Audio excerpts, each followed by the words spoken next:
Hello, everyone. Welcome to episode, drumroll, 100 of A Conversation with. Today with Ken Ammi. He gets the great distinguishing pleasure of being number 100, and we benefit more by having Ken with us. Excellent. How you doing, Ken? Excellent. Yourself? Good. A styled century. Yes, that's right. An internet century of whatever chronology there. So Ken is an independent researcher, a writer, and we're going to talk about some of his work, some of his ideas about worldview, and we're especially going to dig into a recent writing project of his on Stephen King's book, It. Before we jump into that, just one announcement as we're coming to the start of the fall term, which for Apuctus will begin the day after America's Labor Day holiday, the 7th of September. And that is simply to keep an eye out for a special video where I'll be recapping the development of the school since this spring, and the old pep talk before we jump into classes and so forth. So that's on its way there in these last weeks of the summer holiday. All right. So with that being done, Ken, would you tell us a bit about yourself, and we'll take it from there.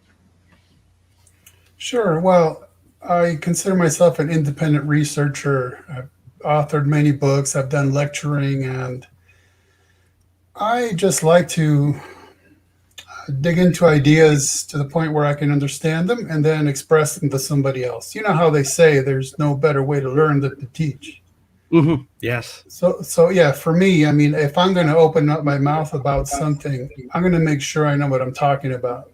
So I've told many people who have contacted me about discussing certain things, I'm not going to say anything about that because don't feel like I'm qualified. And so the way I am is if I'm going to dig into something, say to write a book, for instance, I'll go into preposterous amount of detailed research to the point where, you know, my friends are like, what are you doing? You know, what's going on that you're just completely going down the rabbit hole, coming back up and then going down again to find an offshoot, right?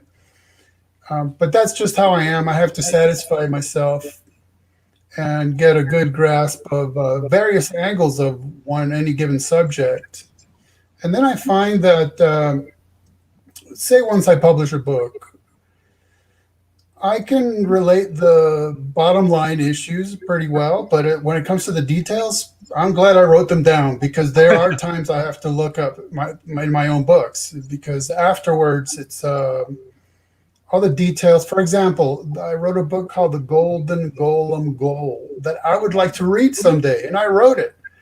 But it's because my head was so stuffed with the information that that book particularly involved a lot of names, a lot of place names, and a lot of dates. And those kind of details, I just can't capture in my memory, although I can tell you all the basics behind it. So, and so that's just an ongoing process because the next thing I know, I'm on to the next huge research project, and here comes a ton of more facts and information, and the process just continues on. Well, 2 points on that. One is how do we bottle your caution about speaking about subjects, because that is a tremendous virtue that a lot of people could use, you know, researching and thinking and mulling things over before running their mouth. Yes, well, that's why. Okay, let me just back up a few decades when I first got online, and I was single, and I didn't have kids, and I had a lot of free time, so I'd spend 8-10 hours a day reading and writing. I mean, I had plenty of time, so I would attempt to have any discussion on anything with anybody, and I had a time to look into a lot of things. But then got married, started having kids, this and that, and then I realized, okay, there's only so many pans I can have in the fire, so that let's say a book writing project. Okay, so I might write a book because I think to myself, you know, I know a lot about this subject already, so it's just a matter of processing it and just putting it down. But then there's books I've written because I personally wanted to learn something new. Mm. And so my book ends up being more like just my research cabinet. Like, here's what I've learned, everybody. And so in that sense, I kind of pick my battles and make sure I don't go in too many directions at once, because I know how I am. I won't be Mm. satisfied until I spend a tremendous amount of time on something. As an example, I wrote a 5-volume series Mm. on what's known as the serpent seed doctrine, which is historically essentially a non-issue when it comes to biblical studies. I mean, it's super obscure. And so why on earth would I write 5 books? Because I figured if I'm going to look into this, I'm going to look at every conceivable angle and respond to all of it. And there it is, 5 books. But so, I mean, I had to have the focus and the time to take on such a project to the point where I'm done. And I'm like, okay, I'm done now. I mean, I'm not sure if there's anything left to revisit, but if anything new happens, I'll be glad to. But the point is, focus on either something you already know a lot about or something that really interests you, and don't feel bad about putting off things. Like I said, telling people, no, I'm not going to go on your show and talk about that because it's just not my thing. And Mm. so for me, I know the way my mind works. So, for example, English is my second language. And my mom said in the country of my birth, I was doing well in school in English, where I was horrible at everything else. And I said, well, why is that? And she said, because it interested you. And I said, oh, that's what it is. Because if something catches my interest, yeah, I can dive into it head first and you won't see me for months. But if something doesn't, it's kind of hard to engage my brain. So, yeah, there are times where I obviously have to look at issues that don't particularly interest me, but I know I have to plow through them. But it is a lot easier when something catches my attention and I go, yep, I'm diving into that one. Absolutely. And we're going to talk about one of those recent projects shortly, Stephen King's book there. You know, I'm reviewing, it's out of my reach here on the shelf, Ken, but I'm reviewing Arnold Toynbee's condensation of his history series. And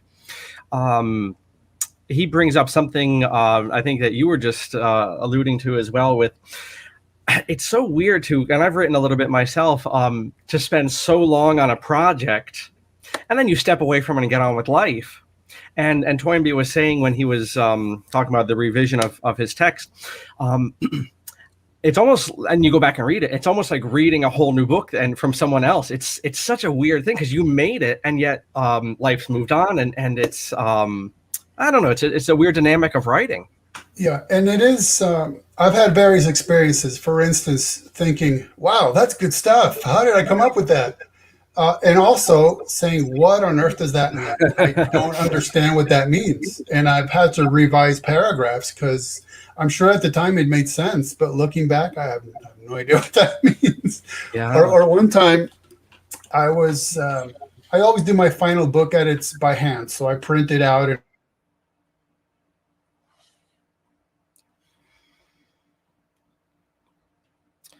a little bit of technical difficulties here. I'm sure Ken will be right back. Of course, it's given to the internet gods to freeze us at the worst possible advantage. Here we go. Here we're back with our man. Go on there, Ken.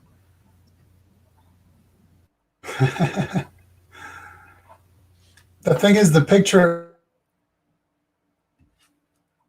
is just not showing us to each other real time. So I guess I'll just keep going. So I told my wife, yeah, I probably shouldn't be writing editing notes when I'm sleepy or tired, because one note was the word yorn. And I don't mean like the Icelandic Bjorn. I mean YORN. And I have no idea what that means. I mean, for all I know, that was my most brilliant insight yet, but I have no idea what it means.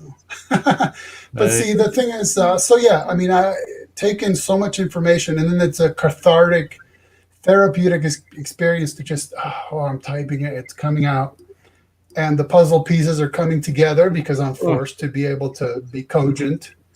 And so it's such a release, like, okay, there we go. I got it out there. And hopefully it's understandable for the reader. But for me, it's very therapeutic. Mm-hmm. But yeah, looking back on something that involves so much okay, I should emphasize, I write nonfiction and I write research-based books. Mm, So that means that's why I'm talking about the level of research and detail, because once I get it on paper, as it were, on cyber paper, then sure, I walk away and I have to look, like I already said, look back on what I might have detailed about. And there's times where I go, I know I wrote something about this and I know I published it, so I was pleased with it, but I mm. sure don't remember what it was. And then, yeah, I have to inevitably look back to inform myself of what I myself have researched. Yeah, especially when you, like you say, when you're in those liminal states, like asleep or awake, it can be like a genius moment at the time, and then you come back to it, and you. Right. And in fact, I have reminded myself to make myself notes Mm, that are pretty detailed, because there's been times where I think, oh yeah, I'll remember that, and I don't. I just remember that I didn't remember. Or I'll write myself a vague note that made a lot of sense at the time, and later I don't really understand what I was trying to tell myself. So now I realize, okay, make myself detailed notes that will trigger in my memory what I'm supposed to do. Or even I'll do other things since I'm dyslexic. mm, I've written quite a few books that involve, for instance, angels. Well, I always make sure that I do a search and replace the word angel for wherever I accidentally wrote the word angle. You know, things like that are just typically dyslexic. So there's little tricks here and there that I have to do in order to make what I end up publishing more legible. yes, yes, yes. What an interesting uh, coincidence, I suppose, with dyslexia to be an author. Yes. Well, one of the questions you sent me was something about my process, and Mm, I yes. was gonna I was gonna describe it as a perfect storm. Because for one, I have some kind of dyslexia. For two, English is my second language, Mm, and for three, I don't have an editor. So who knows what's going to happen. And I've had experiences where I personally edited a book of mine 6 times, and I mm, was still catching errors, and it's like it just never ended. I was overwhelmed. I mean, I have spell check on Word. I was running it through Grammarly. I'm reading it over 6 times, and I'm still finding things to fix, to the point where I just said, you know what? I think I'm done. I hope I mm. got everything, but I've not. So whenever, okay, so independent authors such as myself, we prefer that people buy books directly from us, because, yeah, you can go to Amazon, but they get a cut of the loot. They get quite a cut of the loot. I don't think a lot of people Yes, realize that. yes. And so I always tell people who buy from me, I hate to do this, but in case you run into any grammatical or spelling issues, please let me know. And I feel terrible doing that, but what can I do? I need all the Right. help I can get. Yes. Well, I'm always interested in how many different ways there are to interact with language. What you're saying about the challenges of dyslexia and editing and so forth. I'm reminded of a deaf poet that I always remember, and just how we all have language. Um, but it's just interesting how we all approach it differently just from where we're at in life. I'm quite interested in poetry myself, and people really go on different jags about playing around with grammar, punctuation, formatting on the page, and all that. So it's such a fungible tool. Yes, and I find I prefer to write in a slightly different way than I speak. Mm, So, for instance, I do not use compound words when I write. mm. See, I wouldn't write I don't. I would write do not. Yeah, okay. Because for some reason that just is more appealing to me. Or, for instance, I might say the manner whereby I went about doing this, rather than here's how I did it. Hmm. Just to give it slightly a little more flavor, and I'm hoping that the reader will find that just slightly unusual enough to make interesting, so they'll continue reading. Yeah. Well, Shakespeare did that with the adjective. He put it after the noun, and it seemed to work for Mm. people. So, all right, Ken, feel free to bring up any more stylistic things as you feel moved. But as we move towards your latest project or this chapter that you were kind enough to send on the gospel according to it, I think a good background would be what are some of the topics that you are interested in general in your reading, but in particular in your writing, and then we can segue towards our main course. So my books tend to be of, if I had to roughly categorize them, they would be sort of theological in nature and maybe even slightly fringe theology. So, for instance, I've attempted to specialize in the paranormal in the Bible. And so that has taken me not only into the Bible for that subject, but then the surrounding texts, right? Mm, The pseudepigraphic text or the apocryphal texts. And so it gives me kind of a better historical idea of what are these ideas and how they're being put forth.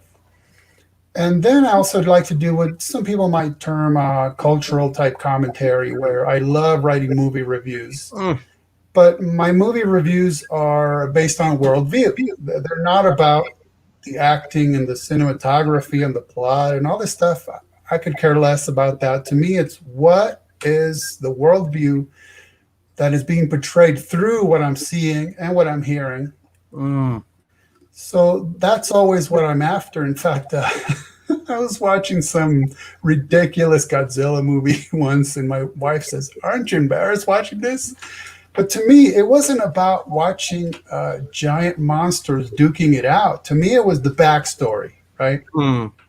Because originally the Godzilla story was a warning about nuclear energy. And so it begins with this lizard mutating due to toxic waste. So it's always the backstory I'm looking at. It's Mhm. always because that's also a lot of the ways I think is what is this premised upon? And Mhm. so that's how I argue a lot as well is I'm not interested in debating a faulty conclusion when I can be debating the premise that made it a faulty conclusion. So I don't have to bother with that if I can attack the premise, right? So I'm always kind of digging and digging and digging. I'm going through a series now of book reviews, and I love this stuff with history too. A lot of those fat old novels from the 19th century, like Les Miserables, War and Peace, or Walter Scott's stuff earlier than that. Um, Nowadays we just think of them as stories, but they actually were attempts to plumb worldviews and histories. And a lot of my work is with history, Ken, and it took a while to get a flavor for what you're doing with philosophy and worldview, but people do that with history too, using works of fiction to really flesh out these really non-fictional realities like philosophy and so forth. And it's quite exciting. You mentioned, as a child, having a facility for English because it interested you. And I think for teachers out there in particular, the approach of using pop culture, even in broad ways, even beyond films, uh, can be such a great introduction to much more serious topics, and a lot of us are very quick to dismiss it. But Ken, what are worldviews? Well, I'm glad you asked because a lot of people don't know that worldviews are our views of the world. Yeah, that's definitely what they are. Well, of course, Weltanschauung, right? That is what it means. But as I thought about that, I thought, well, it's not so much that my worldview is everything there is to know, because I'm not omniscient, nor is it necessarily everything I do know. In a manner of speaking, I realize that a worldview is really more like a core, Mm, right? And this core becomes like these lenses through mhm, which I see everything, and I bring that into my worldview in one way or another. Sometimes with that thing augmenting my worldview. and sometimes with it conflicting with my worldview. And so I have to decide, do I have to change my worldview to match that, or am I misunderstanding that, right? It gets very complicated. So I'll give you an example, and I'll give you an example from atheism, because I love dealing with atheists. I've had discussions with atheists regularly for decades. Okay, so for instance, they will demand that atheism is merely one view on one issue, God's existence. So then I'll ask them, well, then in what area of your thinking about anything and everything, do you accept the existence of God? And inevitably they say, well, in none of it, because I'm an atheist. And I'll say, but so you told me it was one view on one issue, but now we're finding out it's actually informing your view on every issue and any issue, right? Because it's reaching out. It's that core that is then informing them as to how to think about everything else, everything. And behold, the worldview has been born, right? Mm-hmm. It's like an octopus with all the tentacles. It's reaching out to tell you, hey, when you're thinking about this, you're viewing it through the core. When you're thinking about that, it's viewing it through the core. So that's more like, for me, what a worldview is. It's the core that then informs you as to how to view things.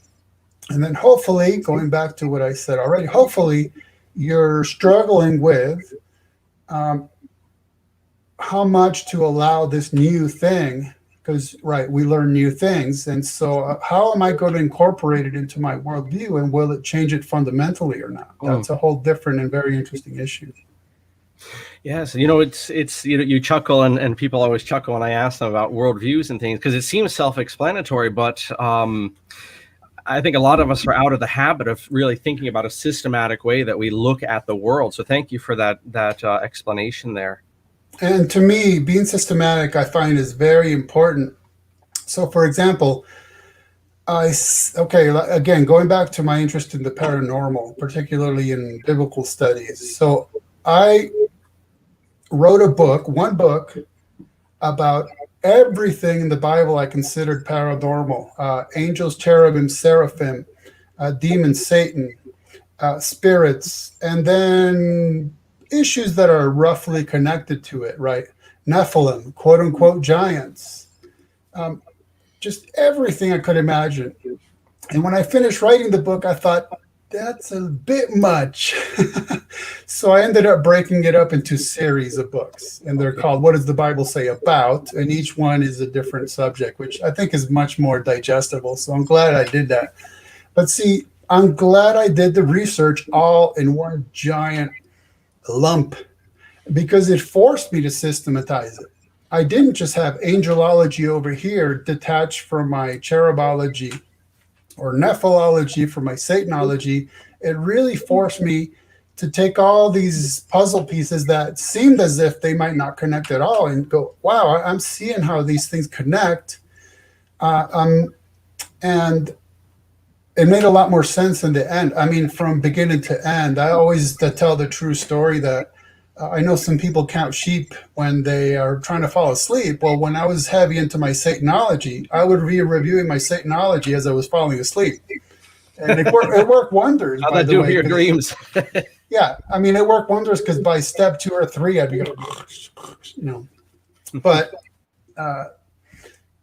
But that was really important, and that is part of why we need to think about our worldviews, because that is how we actually systematize everything. So when we're thinking about anything and everything, right, there is that core that will be connecting everything, even if we're not really conscious of it.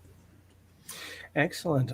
So with that treatment, Ken, on your background in writing and worldviews in general, and specifically your interests and so forth, let's move our talk to Stephen King's It. And I suppose my first question here, having gone through your chapter this afternoon and brushed off the rust, what would be your interest, your interaction with Stephen King's work, your interest in it, and how it how it relates to the subjects that you've already written on. If I may, quickly, one of my earliest memories, in fact, is an interaction with Stephen King's work, where I was bid to watch Pet Sematary at far too young of an age. And I remember for years after being very afraid of jumping off my bed in case there was a little demon kid underneath there.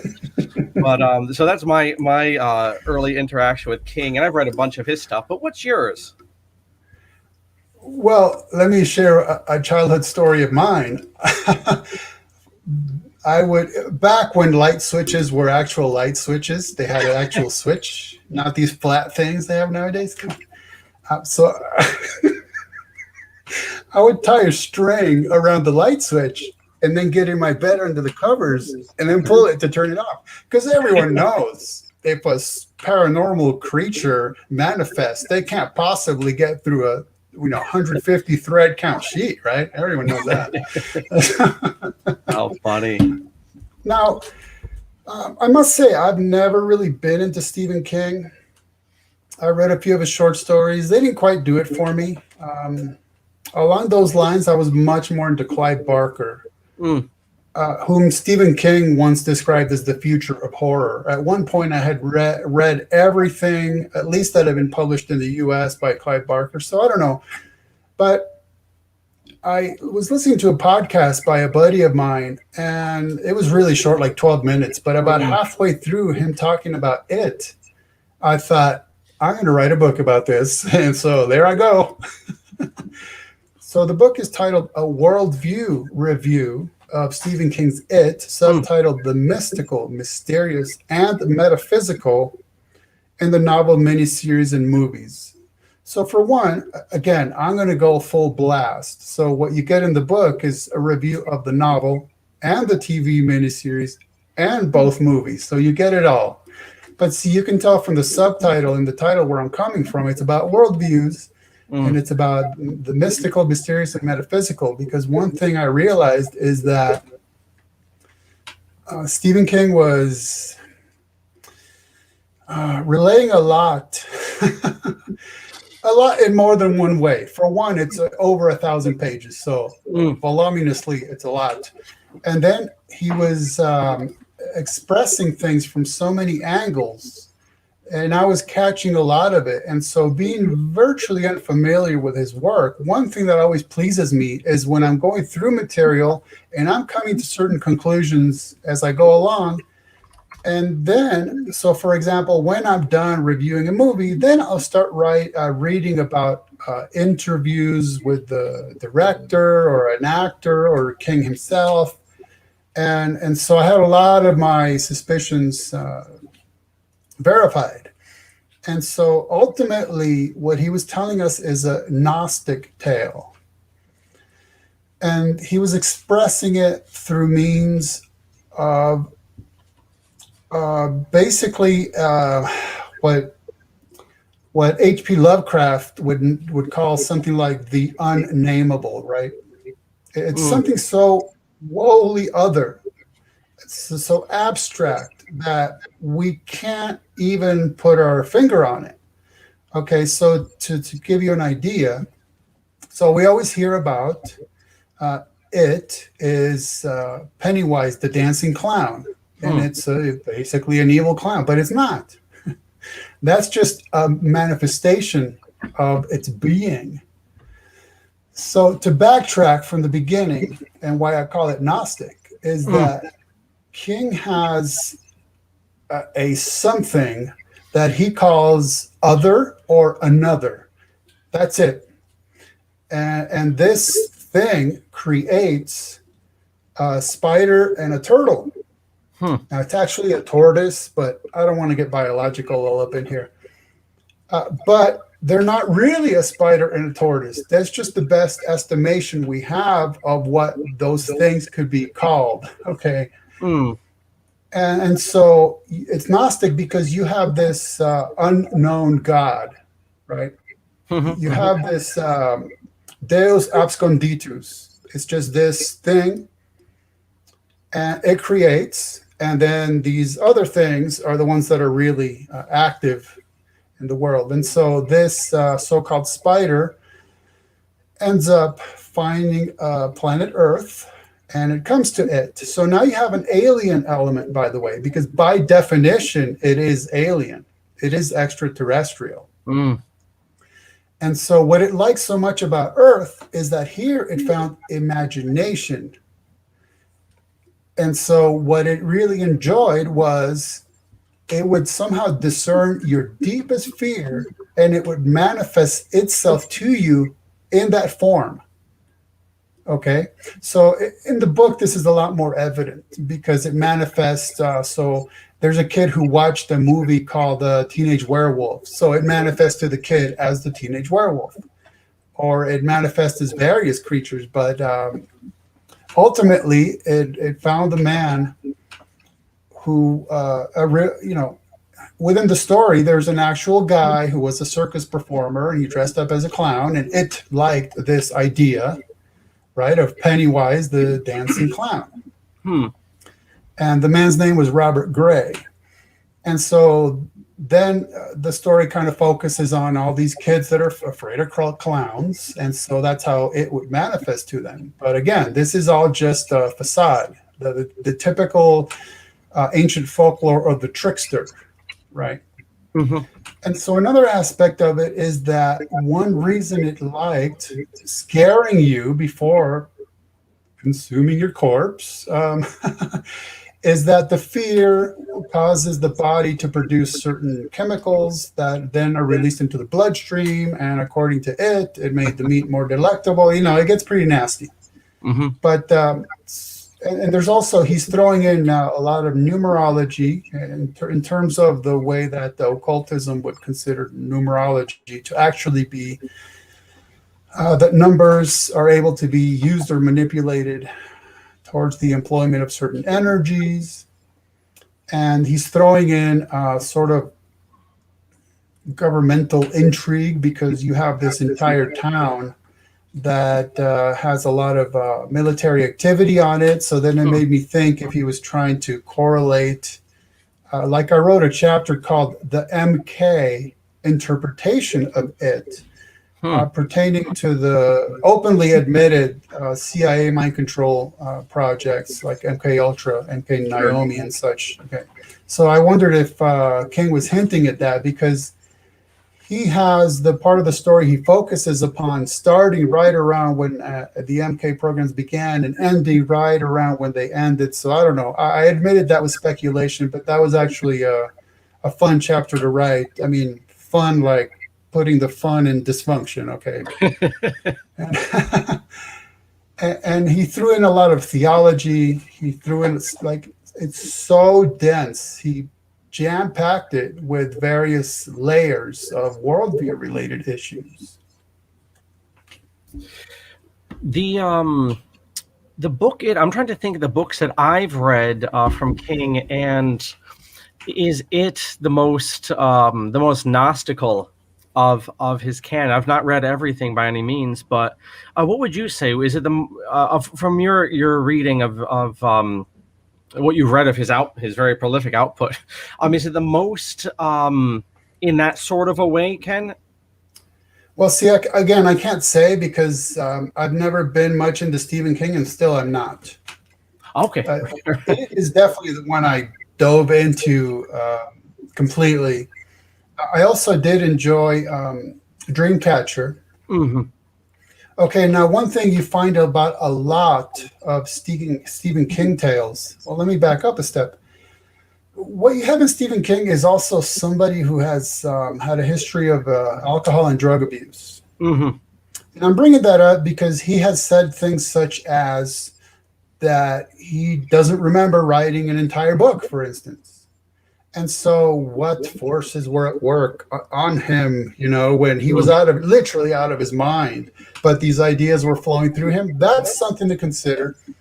And then another thing is a childhood experience of that he was out and about with a buddy of his, and the kid got plowed over by a train. Okay, and that's it. The kid was dead.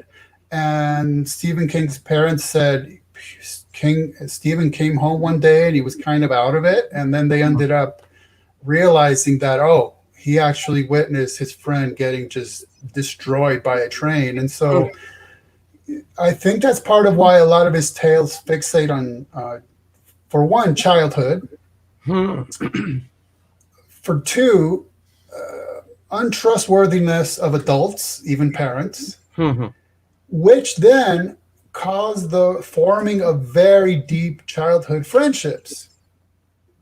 Okay, and then the second part of the story will inevitably about when those children became adults and what's going on in their lives. I mean, it is like that, and so is Dreamcatcher. It's there's so many of his stories that are about childhood friendships and then leading to what happens to them in adulthood. There's quite a few like that. So Dreamcatcher was like that, and also had the alien element within it, to the point where he makes it difficult to discern whether the whole experience was real or imagined, which just throws a wrench into this thing. Another interesting thing King has been doing is, sometimes very obviously and sometimes not, he's connecting his novels together. Yes, right.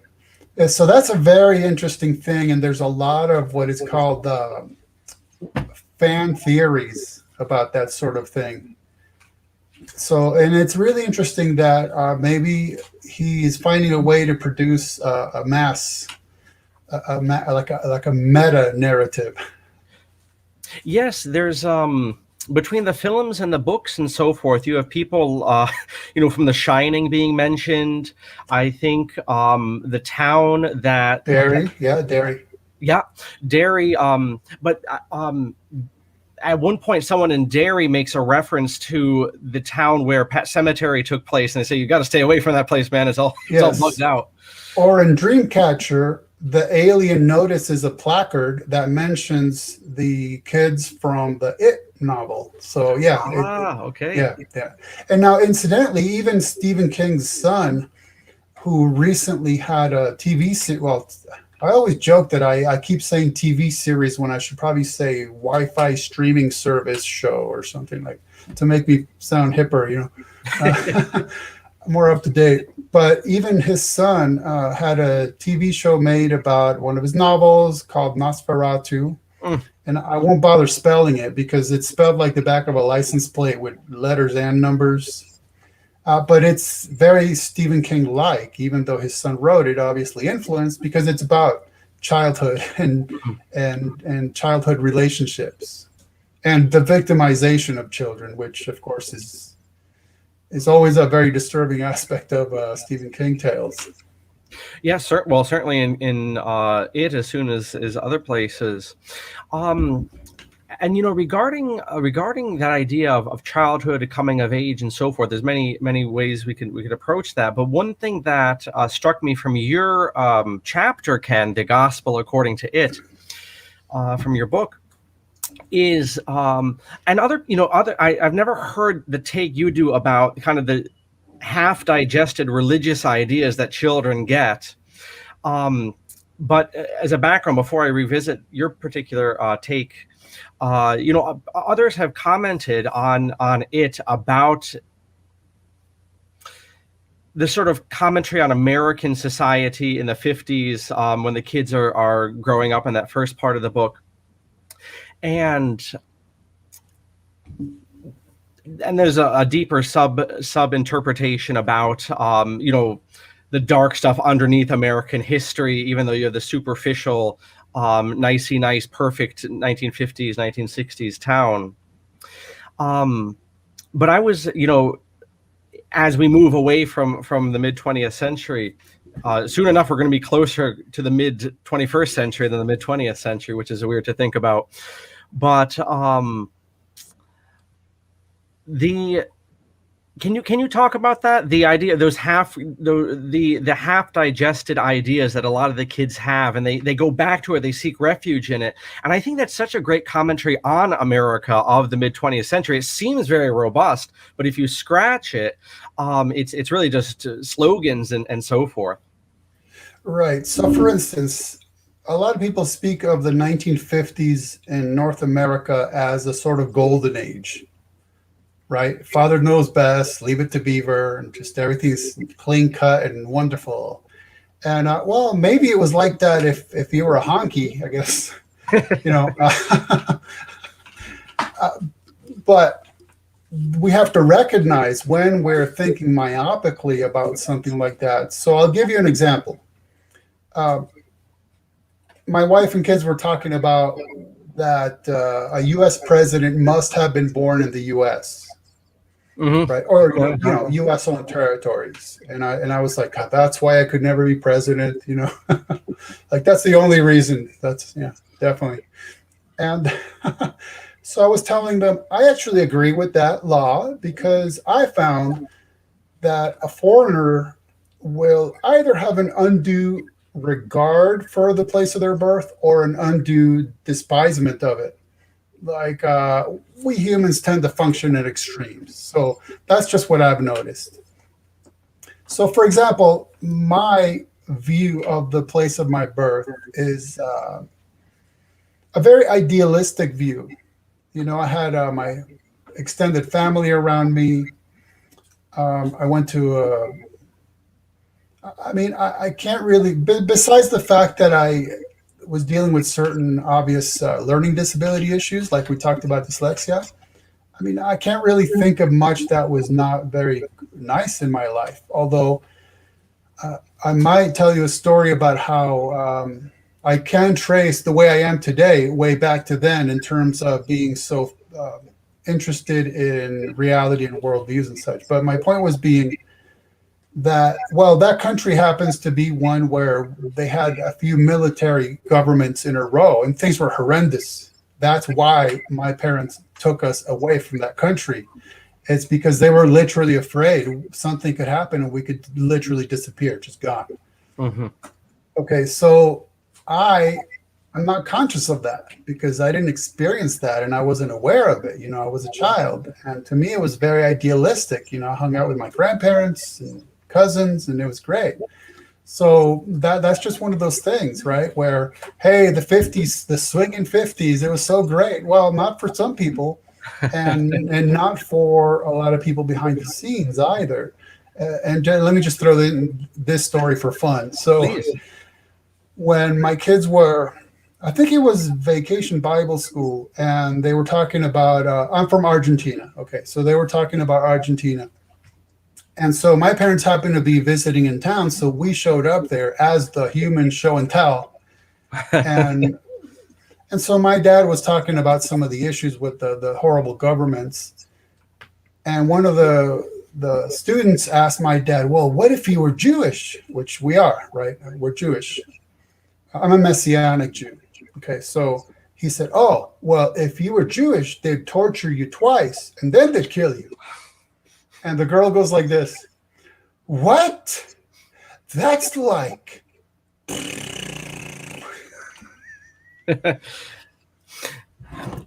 The honesty of children. Right. And the But innocence yeah, of this is children for such all a. right. So this is all about how we can end up with idealistic views of things that maybe weren't really that ideal, but Mm. so we sort of clean them up as time goes on, perhaps. So, for instance, I remember every now and then my mom or dad would mention something disparaging about a family member, and I was like, I don't want to hear it because it's Mm. not relevant to me, right? My childhood memories of them are awesome. Why would I want to ruin that? Like I was saying before, do I want that factoid to affect my worldview? Mhm. And so when it came to stuff like that, it was no longer relevant, really, how that person truly was in their day to day life because they're thousands of miles away. I don't interact with them anymore. Maybe they passed away. Who knows? So what was the point of that, right? Why can't I have this little area in my life where things were just nice? Yes, yes, and that's of course with King such a theme: childhood innocence and coming of age and all that. Returning to that Gnostic theme, there, Ken. Um, in the way the book and the films, both from the '80s and the more recent one, and actually, I believe there was in research for this. I believe I come across. was it a Spanish adaptation, or it was a really There was, out? def- Go there on. was definitely one from India. India. That's it. Was in Hindi of all things. Yeah. Um, do you think the way the story, because I believe they all pretty much end, I don't think there are significant departures. I can't speak to the Hindi one, but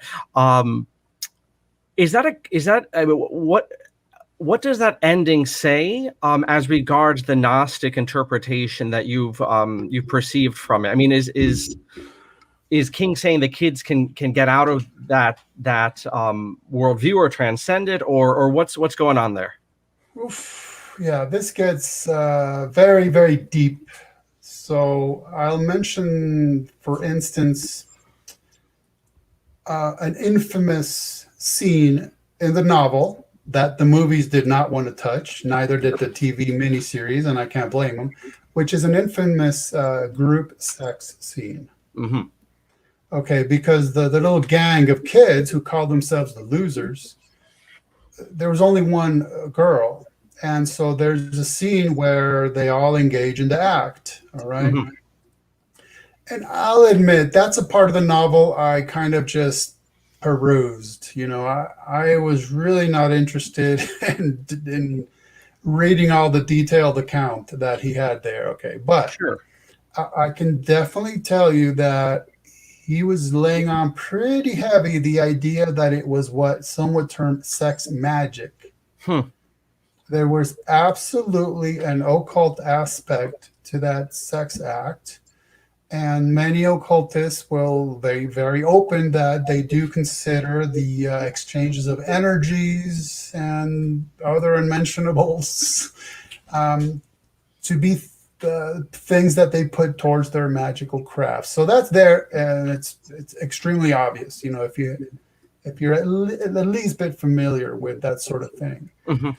So now, the story then takes us into the adulthood of these kids, and in their adulthood, there's what in the book I ended up calling it a sort of Faustian bargain, where it realized that if these kids, okay, let me just take one little step back. So occultism, by any other name, the practice of magic, real magic, okay, with a K, comes down to the imposition of will towards causing change in the real world. Okay, now, that's very, very evident in it. And so it ends up realizing that if these kids were to set their wills against it, it could definitely defeat them. They could definitely defeat it. And so in some way that's not really explicated, but it was obvious to me, it somehow causes them to become successful in life, so that they will kind of forget their childhood experiences and they'll be just totally focused on the mundane. Okay, so they're concerned about their wealth and their careers, their success, and that they actually literally have amnesia, like literally. Yes, and that comes up a couple of times in the adult scenes there. They don't even remember these super dramatic things. Right, and that's also part of the mind control aspect of this whole thing, except for Mike, who stays living. Okay, so they all moved out of Derry. But that's part of just getting him to forget and be distracted. But Mike, a character named Mike, stayed in Derry, and he remembered this stuff, and he researched everything. And it's when he calls them up to call them all back together, because it would manifest in roughly 27-year cycles. Okay? So you have this sort of perennial cyclical thing going on. And so he realizes it is about to manifest again, and he wants them to come back together. And so that served as a hypnotic trigger for them to, oh, wow, I just remembered everything that happened in my childhood, right? And another thing is that for some unstated reason, none of them could have kids. They were unable to reproduce. And I mean, I'm telling you, there's so many little avenues to go down. And so ultimately, they end up coming back together to Derry. Some of them end up being killed, but they ultimately defeat him. And it was purely an act of will. That's the bottom line, is when they were able to sort of regain their old selves, they were able to alchemically um, transcend the mundane things of this world and come back to this mystical experience. Then they were able to focus their wills towards destroying this thing, and Mm. that's what they ended up doing. So I'm telling you, it's a very, very, very deep story from so many angles. Yes, absolutely. I mean, that's that's a huge commentary on modern child rearing, and what's put up to us for values, and that the mundanity, I suppose, and Yes. only being able to break through that will never be able to really advance in the things that matter in life, which are not usually the things that are presented to us by society. Very interesting take there, Ken. And then, and I know nothing of this particular thing, but you mentioned MK Ultra, and you mentioned these interpretations, some of which, if you know a little bit about these and related subjects, caused me to ask this question, if you know anything about this. So we know in this country, and we're broadcasting from the United States here, that certain intelligence departments in this country have played a very big role in forming culture, or what we call culture and pop culture. Is there any link in your research for your write-ins on King and It, and your deep dives that you go in for there, Ken? Is there any conjecture of King's connection to intelligence agencies, or to these sorts of planned cultural inputs, we'll say, from the state? I know that there's that sort of speculation out there, and I'm not sure if it's anything more than that. Roger that. Unfortunately, if there was, I'm not sure King would even remember it.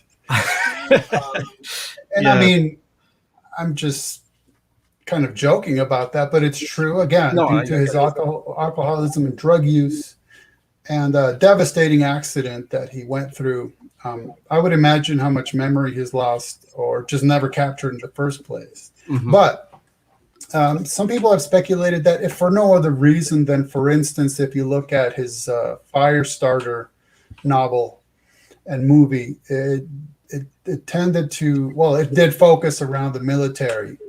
And so that's kind of why when I was reading the novel, I made notice of what seemed to be passing references to military bases and government personnel. And he wasn't really ironing anything out, but I thought there might be enough there to speculate, like I mentioned I did. But I think what we're getting into here is the area of normative fiction, which is somehow correlated to what some people call predictive programming. So in the scholarly literature, there's the concept of normative fiction, which refers to putting forth a real life worldview concept through fiction in order to not only make it more palatable, but to be disarming, right? So, in other words, you're consuming a philosophical worldview through what is supposed to be a fictional tale, so that you're not necessarily taking the time to examine it, and you might not even be conscious of it. Hey, it's just a movie. Come on, it's just a book. It's no big deal. But the concept is to put forth certain ideas in this sort of behind the scenes, almost subliminal sort of way. Okay, so for example, I've written a few books related to quote unquote aliens and UFOs, and it is just a fact that there were government agencies who would contract with sci-fi authors to write books with the concept of what some call a breakaway civilization, Mm. meaning living off of the earth, right? Establishing bases elsewhere in order to motivate the public to keep funding NASA and things like that. Because that stuff is so exciting, of course it is, that maybe later on you're looking at how there's debates in the government about how much funding for NASA and space exploration or landing on the moon again. Why do we want to do that? And are we going to Mars? Why? It's like, yeah, we should, because. And here come all these subconscious or conscious memories Seated of in there. because it'd be so cool, it'd be so exciting, and it's exploration, and who doesn't love that? And so almost tied at the hip to that is a concept that is certainly more abstract and maybe a little bit occult, and I mean in the literal sense of hidden, which would be predictive programming, which some people claim is a way to do very much the same as normative fiction, but of being a little more blunt about how this is what's coming. It's not just that we want to see if we can motivate you in a certain direction, but this is what we are going to do. And we're putting it forth to you. And maybe when it happens, people can look back at all these books and movies and say, wait a minute, so-and-so talked about this and talked about that. I'll give you a perfect example. So the culture in which we live right now is one wherein many people started discerning that this could be George Orwell 1984 culture, or it could be a Brave New World culture, right? Aldous Huxley. Now, 1984 would be more akin to the military kicks down your door and it's very militant, right? Mm-hmm. Well, that didn't need to happen. No military force kicked down our doors and installed viewing and listening devices in our homes. We did that all by ourselves. Yes. Right? So it's more Brave New World, where the concept of being a parent was just repulsive. You don't talk that way. You don't say the words mother and father were literally expletives, and everything was very artificial. And I was actually just thinking about this earlier today. That there's a scene in the movie where the so-called savage, the John, I believe his name was, who was raised in a native reservation, right? Then he comes into the big city with all its glitz and glamour and technocracy, as it were. And he's saying, because they were to the point where babies were all test tube, and the genetic manipulation would determine what class of citizen you were, all of that stuff. And he's saying, where is God in all this? Where is God? And it was explained to him that they don't have a need for God anymore. And the specific example was that because now they have these gadgets that capture their attention all day long, that people didn't think about God anymore. They didn't need to. They were so preoccupied with a constant bombardment of media that it was just unnecessary. People were just sort of too busy. And so ultimately, I would say that, again, we go in extremes. 1984 or Brave New World, it's really sort of like a meshing together. But that just gives you an idea of how it is very simple to look back to those novels and many others, including various by H.G. Wells, and recognize that, okay, they were either good speculators, so they guessed really well about what was coming, or they were insiders and they were being fed information about what the plans were, or they were in on it actively. Who knows? That's another issue.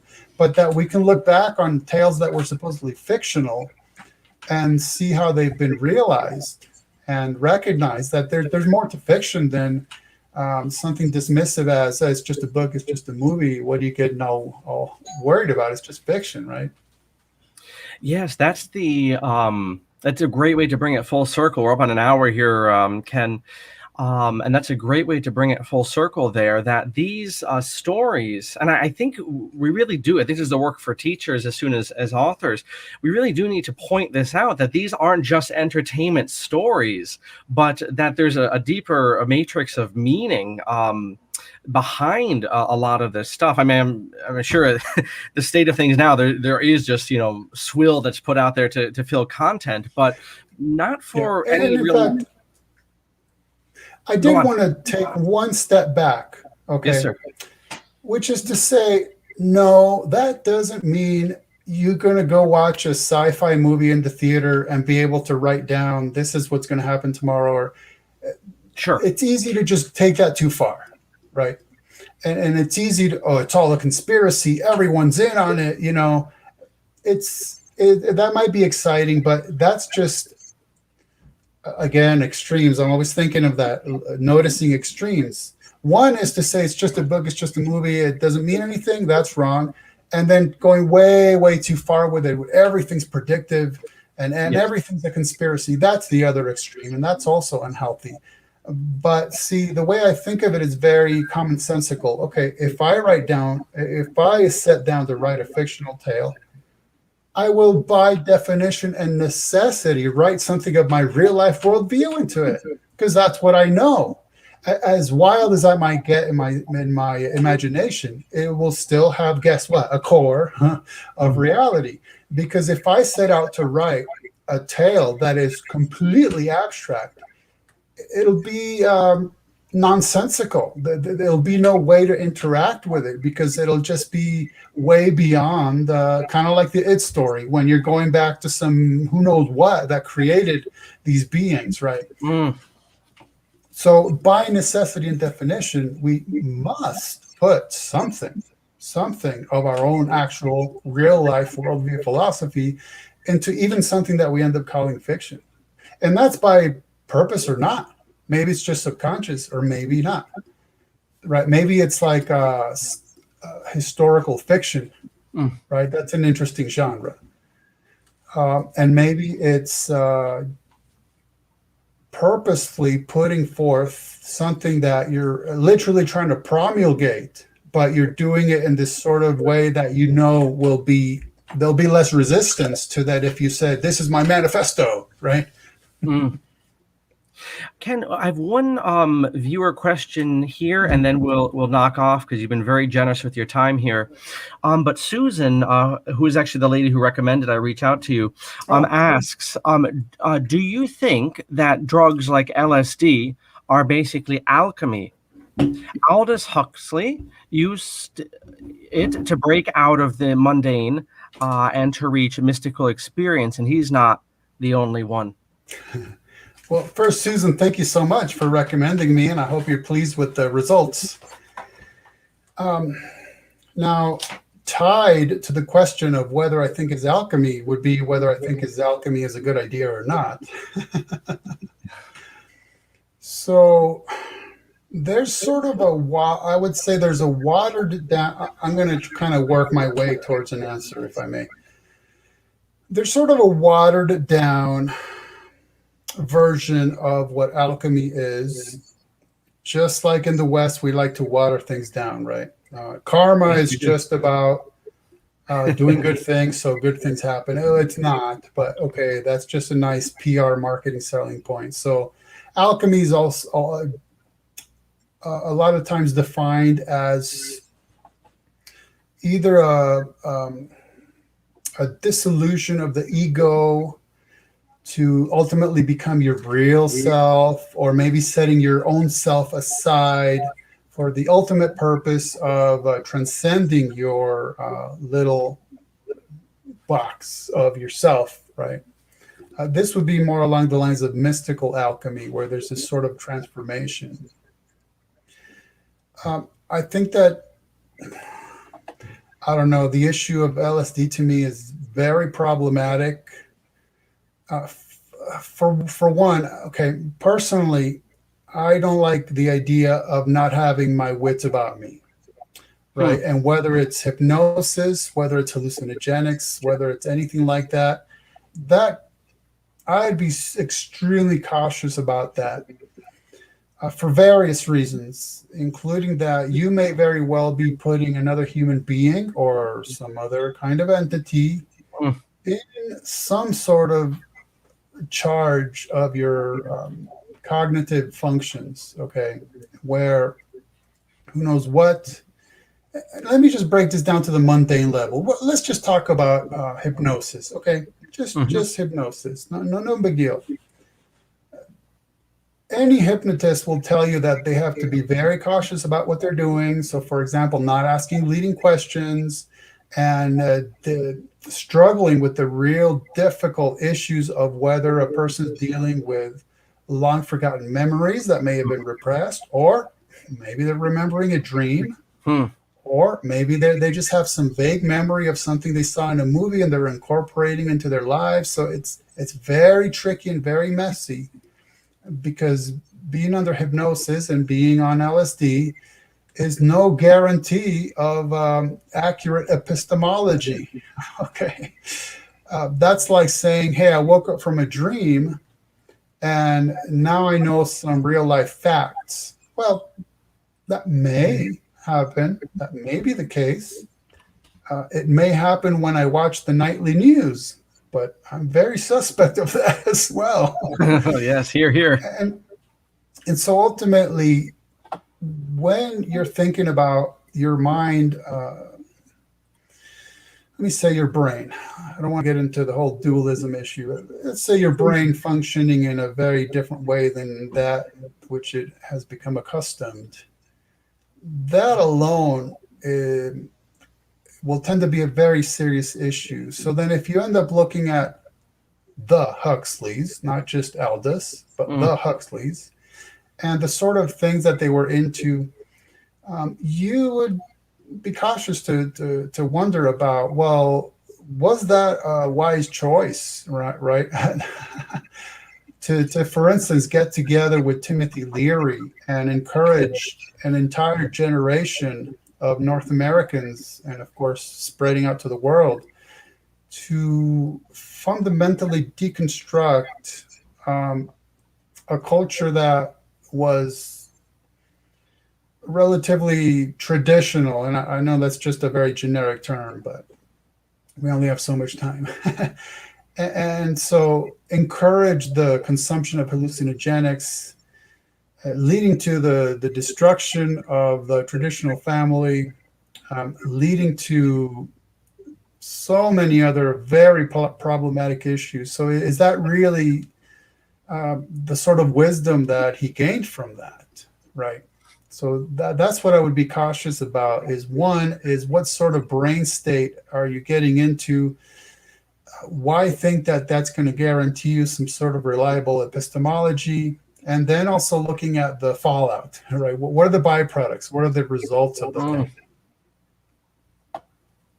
Excellent, excellent. All right, Ken. So I'm going to bring your website up here. Oh, thank you.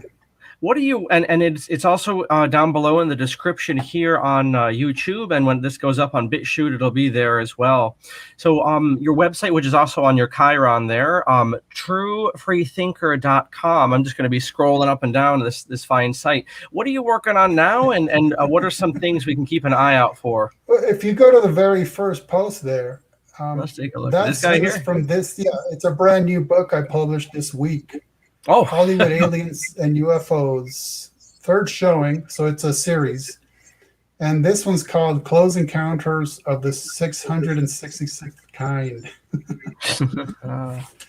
So now this was another one of those projects where I wanted to review movies with alien and UFO themes. And I was writing a book. And when I got to page 400, I thought, oh boy, this is a bit much less when I got to page 500. So typically I said, you know what, I'm just going to break it up into a series. Each book will be like 150 pages, very quick read, and I think just a lot more digestible for the audience. And the great thing is, as long as I keep finding movies I want to review, this series will just never end. But again, this is about the worldview. What are these movies about aliens and UFOs telling us? And one thing I've discerned is definitely some patterns. There's no question about it. Excellent. So I would encourage everyone to check out that site again down below and so forth.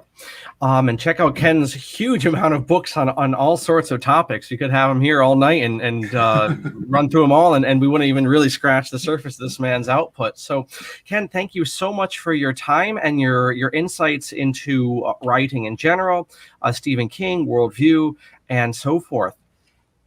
Well, thank you for having me. It's been an honor and a pleasure. Very good. And thank you to the viewers, you're all out there, Yes. for watching the both of us go on. If you're interested in Apocus Stasis, this fall term begins on the 7th of September. We have full-time enrollment and then individual pickup classes. And you can find that in the website below as well. So very good. Thank you, Ken. And thank you, everyone else. Have a great night. Thank you. Good night. God bless.